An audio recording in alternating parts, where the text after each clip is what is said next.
Hey friend, in this video, I'm going to walk you through how to begin setting up automations in your Honeybook account and setting up specific tasks for automation. So the very first thing is you want to have your inquiry response automated as much as you can. And if not at least automated, having it set up in a way that you can quickly approve an email template to go out to your clients so you're quickly responding to them.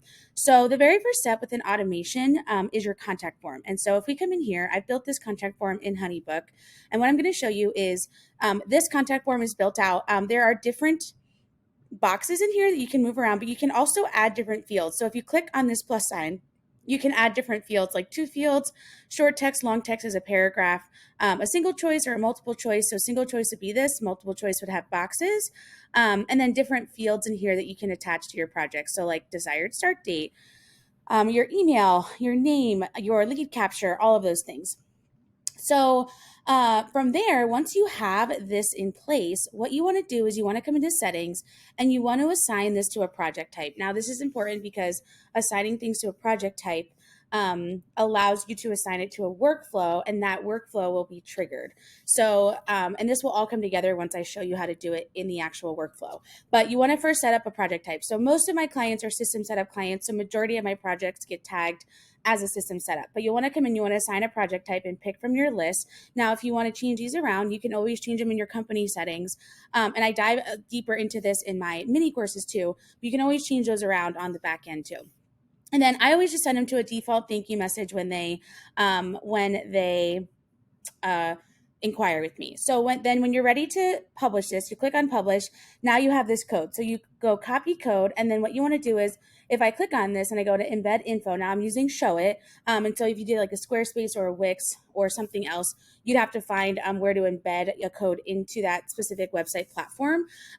But majority of people use show it. But I've also worked with Squarespace and Wix and all of that stuff too. And most of the time you just add a block and then click embed and then you put the code in.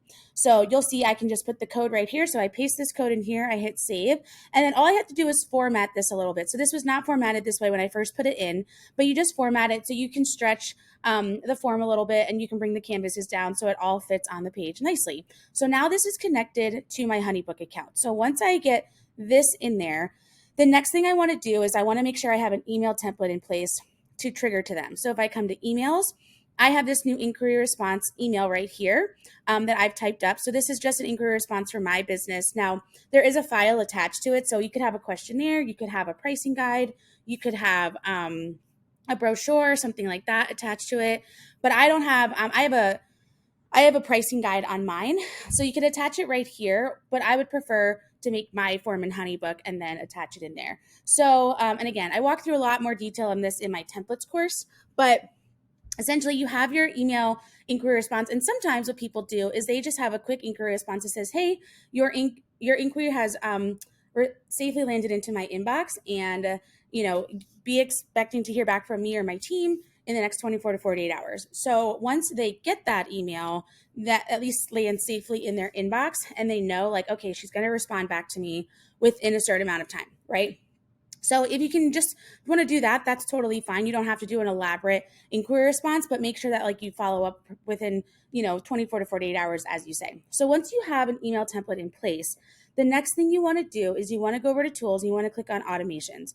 So when you go to automations, my website contact form, and actually I'll go back because the one that I have it attached to. So this is a very, very important step. So it says automate via contact form. So the contact form project type that I gave it was system setup, which means that when somebody inquires into my business, this is the workflow that's going to be attached to their project. So I only have one step because it's just my inquiry response, and then everything else is customized to them.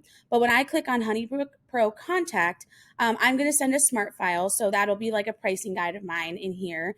And then I will do packages and services.